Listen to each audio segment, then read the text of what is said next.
Want to stop juggling spreadsheets, calendars, and a dozen apps just to run your rentals? Lodgify makes it easy. It's an all-in-one toolkit for hosts. Build a direct booking website, automate guest messaging, and keep all your channels in sync. Running your rental business your way has never been simpler. And for Good Morning Hospitality listeners, you can get 20% off any yearly plan with code GMH20. Just check the link in the show notes to get started today. Welcome to Good Morning Hospitality, your one-stop shop for the latest news, noteworthy trends, and thought-provoking discussions across the industry. From hotels and short-term rentals to all things travel and hospitality, you'll find each episode equips you with the information that you need to start your week. Join us on Good Morning Hospitality every Monday, wherever you get your podcasts.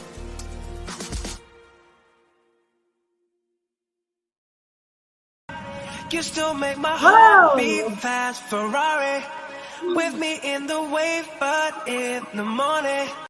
Everybody, wow. How was that for a good jolt of caffeine to wake you up? Energy. Wait a second. I can't hear you. What happened to your mic? All right, let's see. You can hear me. I can't hear you yet. Let's see. Why can't I hear you? I could hear that music. What's going on? Steve is muted. Unmute Steve. Let's see. Okay. Steve, while Steve is on the other side, fixing his mic. Good morning, everybody. Why don't we do a quick roll call wherever you guys are tuning in from? Let us know. Yeah, jamming. Exactly. Oh, God, by the way, also, I don't know if you guys have the new feature on your phone or your laptop, but if you have a Mac and you've updated to the new iOS system, weird stuff like this happens. So sorry for that. But good morning, everyone. Definitely let us know where you are tuning in from.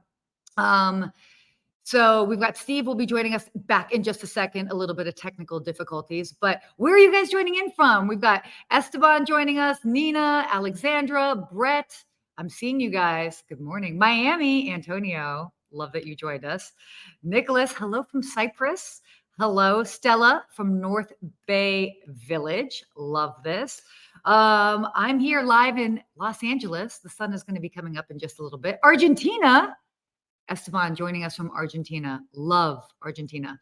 Been there several times, actually a lot of times, which is great. The Intercontinental Miami, Nina. Wonderful. Love it. Love seeing everybody from all different parts of the world. So we are just testing out the mic in the background. Good morning, everyone. Well, we got Steve is going to be joining us back again in just a little bit. But definitely, we've got a lot of really interesting topics today. Everything from talking about what's going on with Booking.com to also there are some interesting things that are happening in the world of airports that they're actually going to be testing, being able to reserve your line in security, which is absolutely crazy and challenging. In the meantime, have you guys seen anything interesting in the world of hospitality? Anything that was surprising to you that you've seen this week, in the past week? Let us know in the comments. Curious about that as we dive in. Also want to give a note of, I wanted to do this with Steve, but a note of acknowledgement. Oh, I think I'm back. Can you hear me? He's back and right on cue, by the way. Right on cue. Well, I'm sad I missed everything we were doing, everybody, but I'm glad to be back. And I'm sure, Sarah, you were just prepping to chat, but I'll hop in. I'll let you continue on. Yeah, no. We just did a little bit of roll call, talked about what we are going to be discussing today. And I was actually just about to say that, I know that we were talking about this a little bit behind the scenes, but, a shout out to everybody that is going through challenging times in different parts of the world.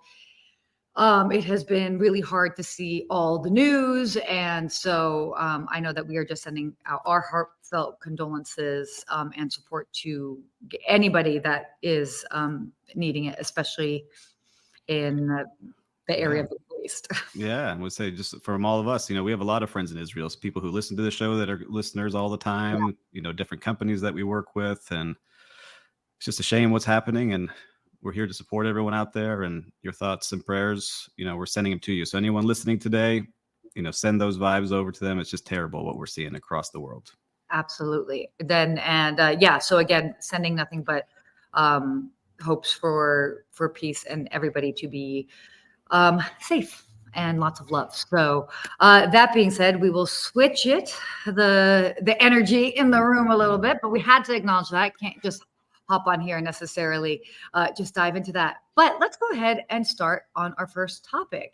And I know, Steve, you were really excited about this topic. So talking about hotels really getting into doing these luxury yachts, hotels getting into cruising, but specifically the luxury yacht area, and Ritz-Carlton. Now, famously, I know Ritz-Carlton launched their first yacht a couple years back, and now they actually have their second yacht. Now, what's interesting for those that might not be aware, I mean, we're talking about super tiny cruise options for individuals. We're not talking about these mega cruise ships. I mean, I think they have about 279 suites for this next one coming out. And exactly. It's like they cap out about 400 guests. So just think ultra exclusive premium rooms.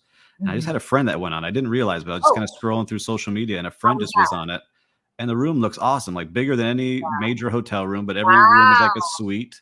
And you're going to destinations that the big cruise ships can't get into. So you're really having unique experiences. So I love seeing where this is going. And for those that follow on the other podcast of the Hospitality Mentor, we had the Four Seasons Yachts COO Thatcher Brown on, and their CFO Donald Mason, and they're talking about what they're creating with Four Seasons. So and it sounds like it's going to be awesome. Like what I've learned is they are going to be creating basically what you experience in the hotel of Four Seasons. All that magic and all the personalization is going to be on these yachts, but they really want to take it to a whole different level. So they're going to learn all about you before you even get on board. And since they have you there as a captive audience, everything is catered to your likes. Oh, that's amazing. I love seeing that, because we've talked about this, where it's about personalization and making sure that you're doing everything to make sure the guest has a great experience. They're going to be able to do that, but you're with them. So it's not like this giant cruise ship where they can do it for a couple of VIPs.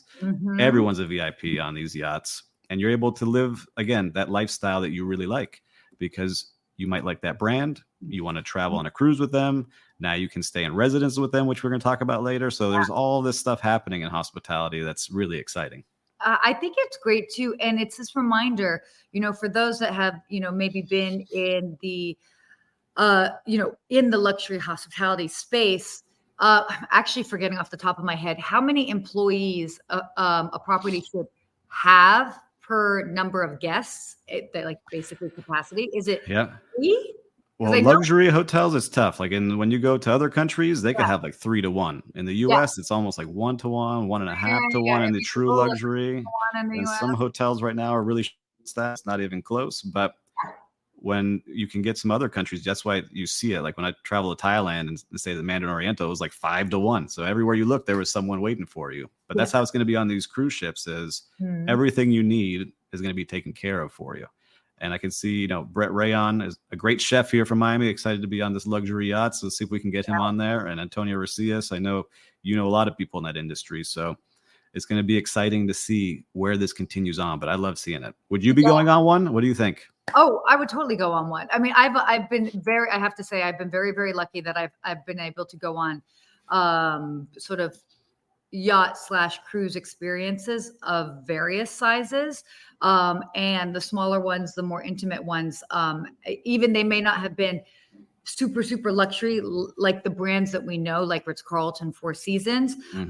They did provide such wonderful personalized service. So knowing what I experienced on these more intimate ships, combined with the service that I know too well from Four Seasons, Ritz-Carlton, et cetera, is really exciting to see. And again, it's providing a different way for people to kind of get out there. So, again, when it comes to travel, I'm all for like broadening the pie, just giving people more options to choose, whether it's ways to stay or ways to cruise, ways to fly, etc.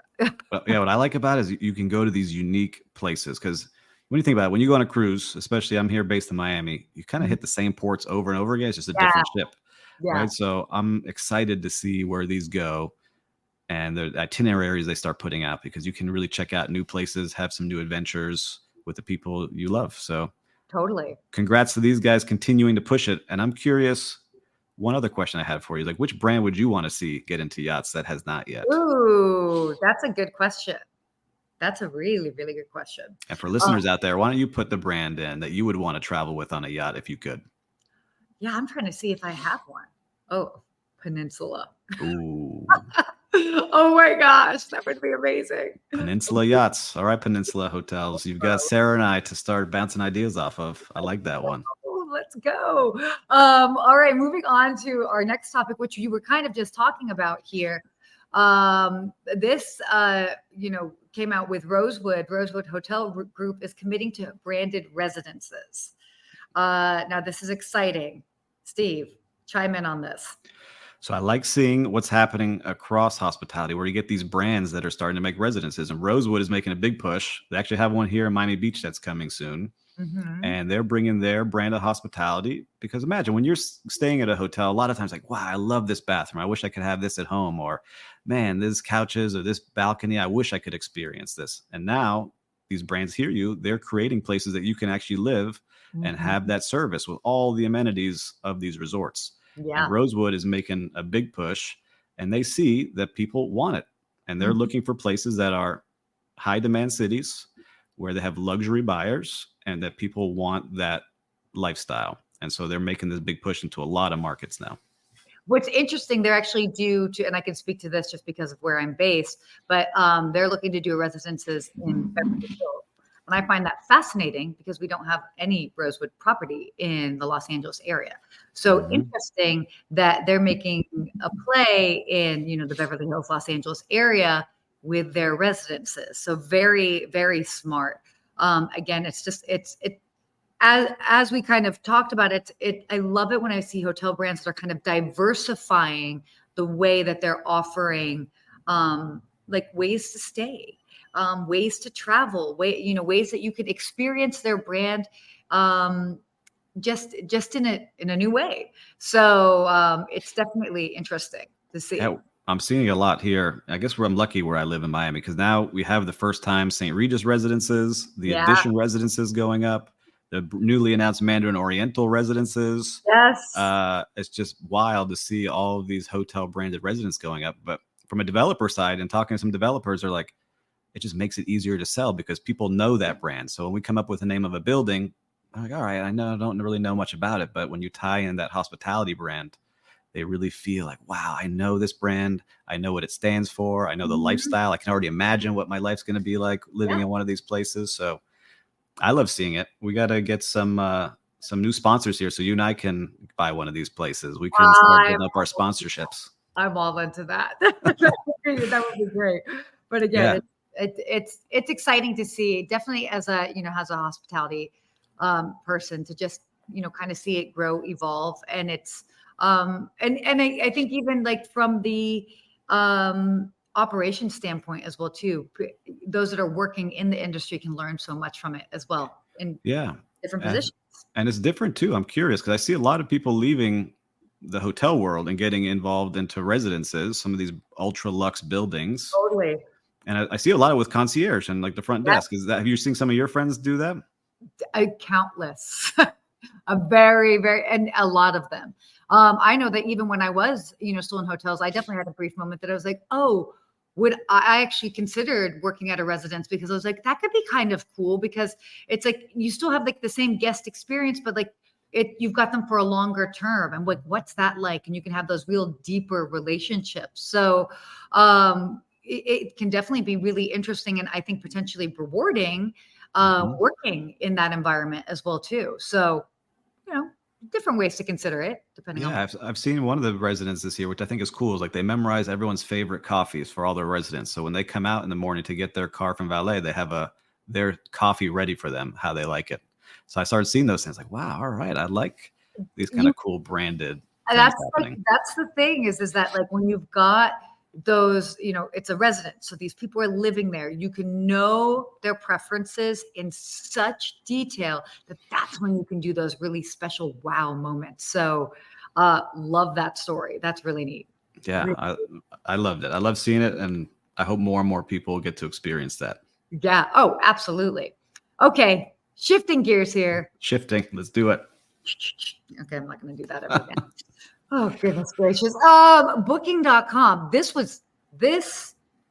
is a little concerning to me in a lot of ways. So booking.com, and I actually, by the way, as we talk about this, if anybody's tuning in and has had these sort of experiences with booking.com, please let us know. Apparently booking.com accommodations, like many of their smaller hotel partners are still waiting to get paid from this summer. They have been chasing payments for months, and they basically were having, some guests were essentially staying for free. And it has been like pulling teeth to get paid. Blows my mind, especially with everything else that booking.com is doing. I mean, they're growing, they're making other investments and evolving their business, yet they're not paying, these smaller hotels that are relying on them for bookings. That's crazy. Yeah. Like, I'm just reading that article and like seeing posts online, because when you sent the article to me, I was like, let me start looking online here and starting to see some of the stories.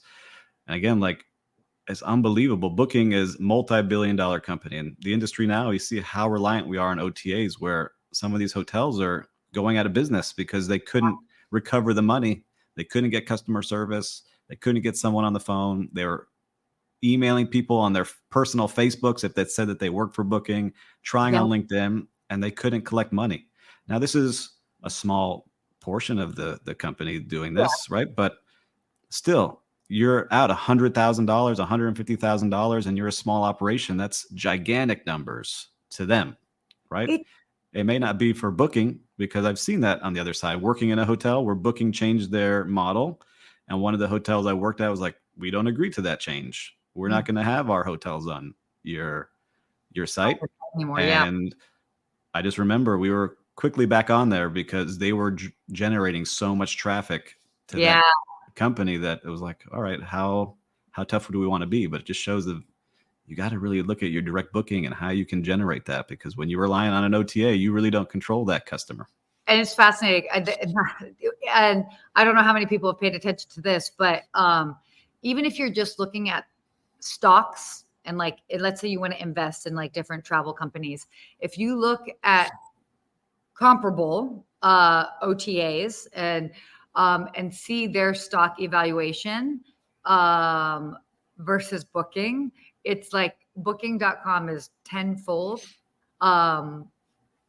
higher than like Expedia, or even if you look at Airbnb, which is also considered a booking engine, so to speak. Mm-hmm. You know what I mean? Even though it's surfacing in a bit of a different way. And it's, to me, I've always found that very, very fascinating. And, again, but then coming back to just like the business of it, it's like, okay, what's broken? How are we not being able to support some of these smaller businesses that rely so heavily on such a big company and a big service that they offer? So, yeah, it's scary. It's scary because you don't get those payments. You live month to month a lot of times in the vacation rental world or boutique hotel world. Yeah, totally. And so like, Booking owns VRBO, Vrbo, and we use that for Tangi management. And there are times when we have to chase down some money, or they just, they don't really check on the credit cards being fraudulent and different things like that Airbnb helps us with, and some other channels.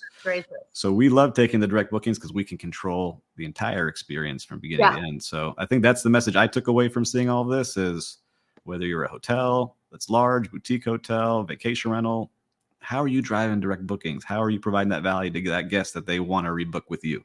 So one thing to get them from Booking is get them to rebook with you and do all you can. But yeah, no, definitely. By the way, Expedia owns VRBO. Yeah, that's what I was saying. It's Booking. Is it Booking, VRBO, Booking, Expedia? I think they're all under the same umbrella, guys. We're gonna have to look and see. It doesn't matter, but it doesn't. So anyway, but yeah, definitely crazy stuff. So let's talk a little bit travel. We talked about hotels. We talked about accommodations. Let's talk a little bit of travel. Found this to be fascinating. And I actually, by the way, went through and tried to do this. So London Heathrow has announced that they're going to allow travelers to reserve their spot in the security line. What? Yeah, you travel a lot on airplanes. What do you think about that? Fascinating, because I actually went to the London Heathrow site to be like, okay, let's say I'm traveling. How would I end up doing this? And you literally go to their site and you actually will select like a time. So you say what flight you're leaving off of. You choose like the airline, the flight, and then it gives you a series of times that you can choose to book as far as a time slot for the screening security checkpoint. Now, and then also, as you kind of click along, they kind of give about a 15-minute grace period either way. So I know people would be kind of nervous about that. But whoa, fascinating, especially for the international travel. I'd be curious to see how much time it actually saves. Yeah, Sounds like it will. It reminds me, the first time I heard about it and started reading, I was like, this reminds me of something I just experienced at Disney with their lightning lanes and Disney Genie Plus. So it's like, all right, maybe that's what it is, where you have to get up at 6 a.m., reserve your spot before they're all gone. But what if your flight is, all these people are flying at the same time? I'm curious to see how they control that, if it's different gates. But look, I like having that experience of knowing, all right, I got to be there at this time. Because I use Clear now. I don't have the TSA pre-check, but Clear I love. I just walk up there. You don't have pre-check at all? No, I just use Clear. I don't fly as much as you. I fly like 2 or 3 times a year, but I love it. I just did a segment last week talking about the differences of Clear, Global Entry, and TSA pre-check. And I've got all 3, but no, again, at the end of the day, it all depends on your home airport as far as how quickly to go through. And if you have Clear, then it makes sense. But I use Clear to get on through and to then, kind of, then I have the TSA pre-check and then I don't have to take anything out of my bag. It's actually kind of I just like that. I just walked in, but I love having this time to be able to show up at the airport, know I got to be there. Yeah, I think it'll be really helpful, by the way, these time slots for checking in and reserving your spot in the security line for families, because you can reserve up to basically 5 travelers. So I think it'll be, and you can also you reserve that time up to 3 days in advance. So good. No, you don't necessarily have to wake up at 6 a.m. See, Disney got to let us do that. I was just, I like the experience of being able to book it. And it's for listeners out there that you're watching live. I appreciate the comments here. Let us know what you thought about being able to book if you could. Oh, okay. Wait, this just flew through Denver and TSA pre-check closed at 7:45, but Clear was still open. Nice. Shout out to Clear. Yeah. Then you still have to take out your laptop and stuff. No, you just stand there and they scan your eyeballs. So now our eyeballs are on file everywhere. Your eyeballs, and then you have to go through security. And if you have American Express, that's one of their benefits. They'll pay for it. So I like that as well. This is correct. They'll pay for that. And then they'll also pay for Global Entry. Oh my gosh. By the way, you need to get Global Entry, please. I got to work on it. I'm working on it, Sarah. Stop yelling at me. Anyway, interesting. I'm curious to see. Actually, I've got a friend that's traveling to London this coming weekend. And I think she's flying back on Sunday. So report back. Yeah, how that ends up working out for her if she does it. So, okay, switching up things just because everything it's been a week and we've talked about all of these topics, some of them heavier than others. Wanted to kind of just spice things up and talk about the worst airline behavior. So this article came out and they talked about, they basically rated the 7 worst airline behaviors that you can do per Skyscanner. So we're going to go through the 7, starting at 7 all the way down to 1. And I want to see, Steve, what have you been guilty of? I will also admit if I've been guilty of something. And by the way, guys, as you're listening to this, let us know, have you done any of these things on a plane or while traveling? All right. You ready? Ready. Okay. The number 1, or this number 7, switching seats. Have you switched seats? Well, no, I like the seat I choose. However, if it's empty and there's available seats, why not move around? I don't see anything wrong with that one. No, but have you tried to switch seats when you've been traveling with family? No. Mm-mm. Oh. I booked that whole row. I know what I'm taking. I don't want to switch seats. So I get it. Switching seats with somebody, asking them to. Your no was so good. You're like, no, that's on lock before we get to the airport. We're prepped. Well, Unless there's some kind of crazy emergency, but no, I'm prepped. True.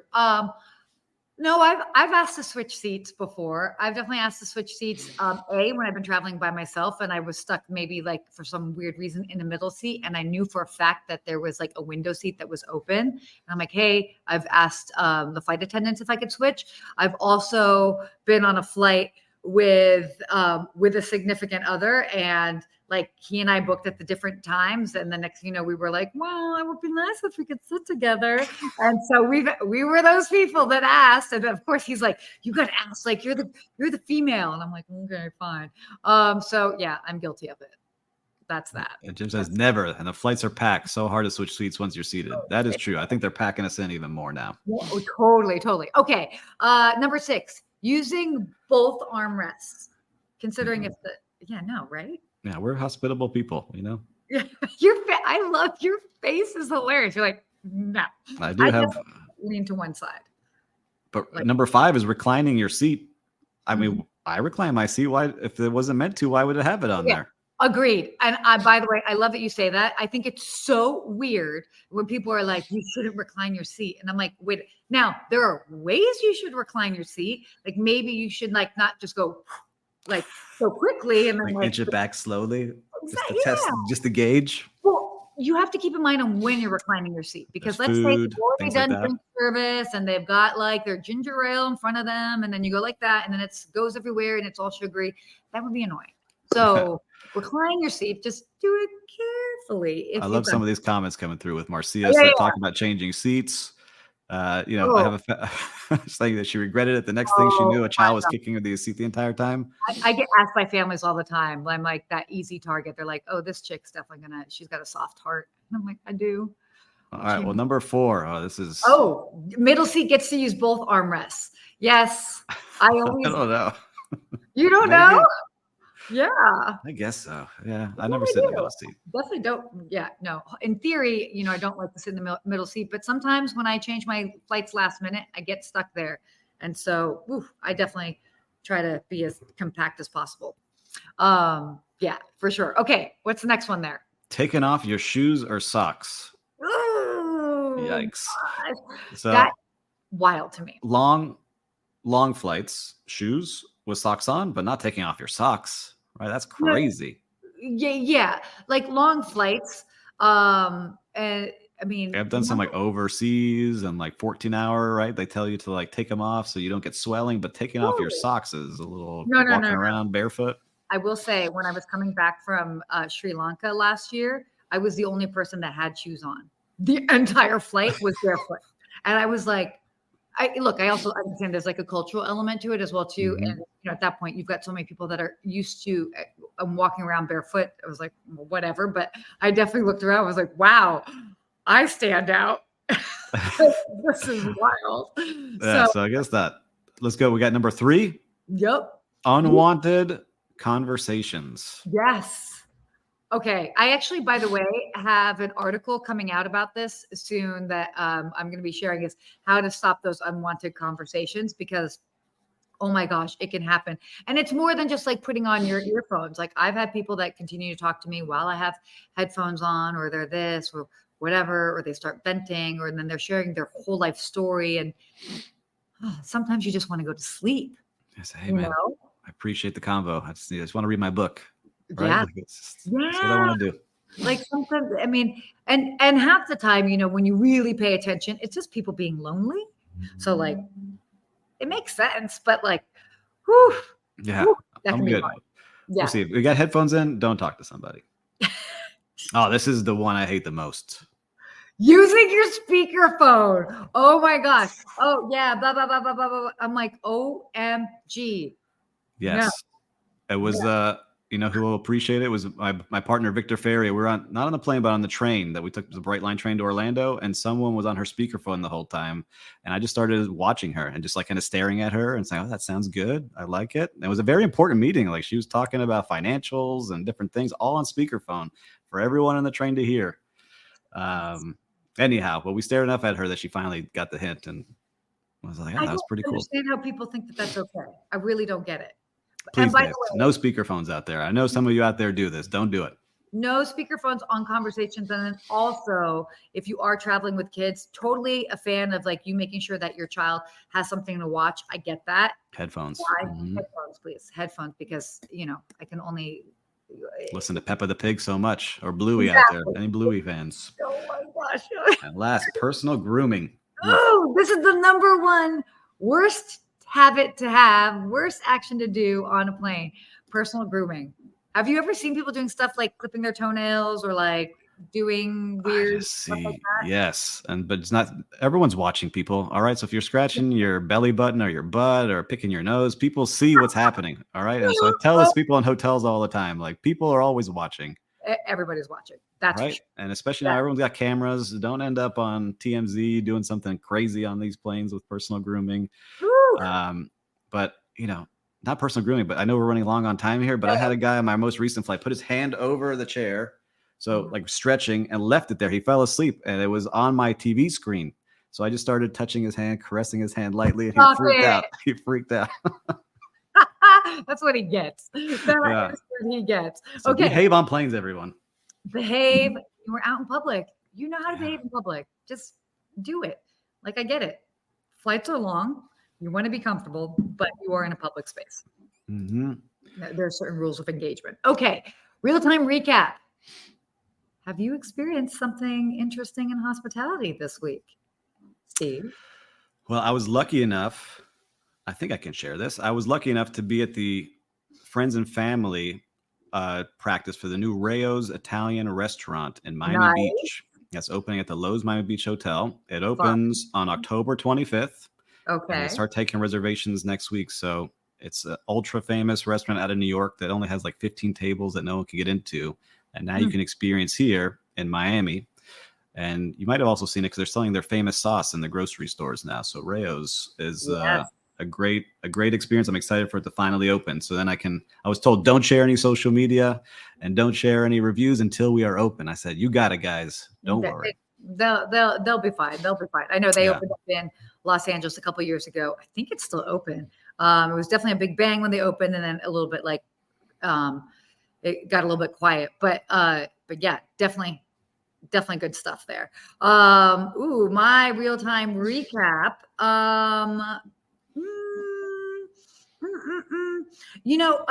Actually, it'll go. I was at a restaurant, and the server, it was so interesting. He was so like polite.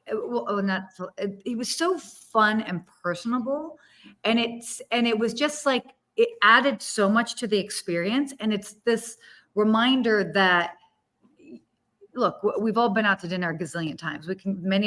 Some of us go out multiple times in a week, and sometimes it can be very transactional. But again, it's just if they can just do something that adds it, whether they make it a little bit more personal because they share something, that's going on with them or whatever it is, it just adds to the whole experience. And so this particular restaurant happened to bring a dish back that was my favorite dish forever. And they took it away for like 3-4 years, and they finally brought it back.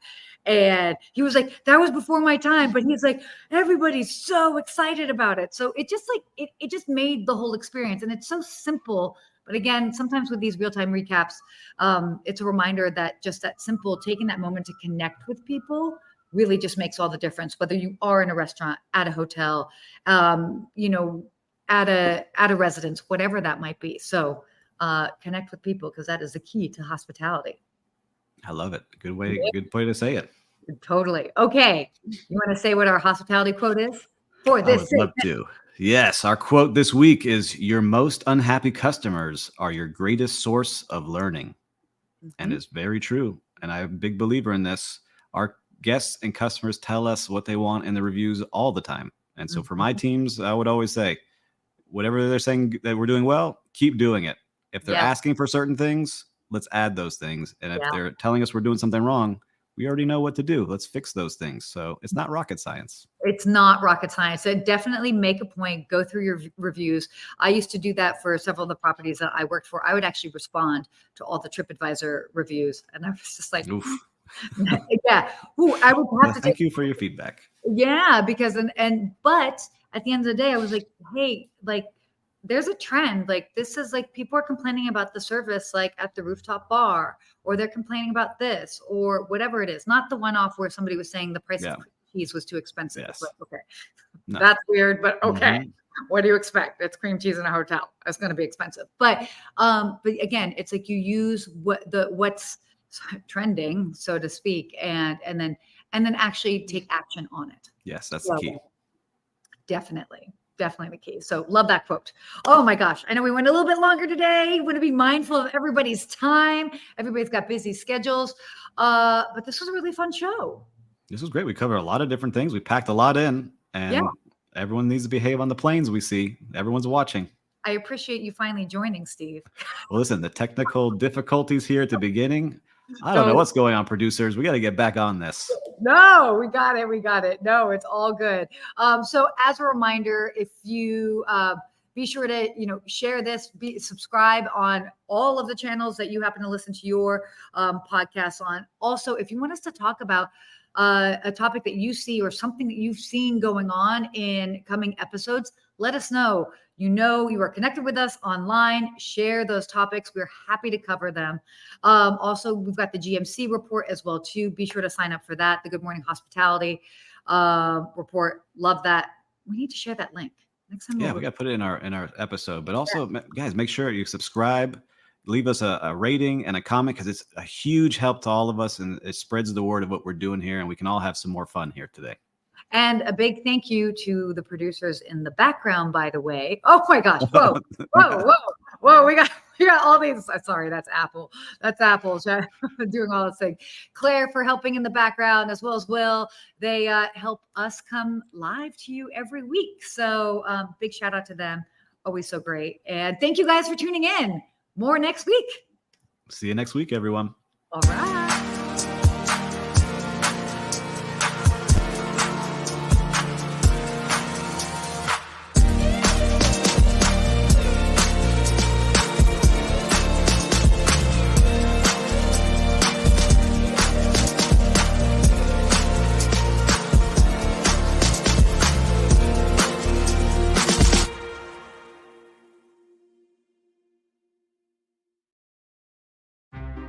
Want to stop juggling spreadsheets, calendars, and a dozen apps just to run your rentals? Lodgify makes it easy. It's an all-in-one toolkit for hosts. Build a direct booking website, automate guest messaging, and keep all your channels in sync. Running your rental business your way has never been simpler. And for Good Morning Hospitality listeners, you can get 20% off any yearly plan with code GMH20. Just check the link in the show notes to get started today.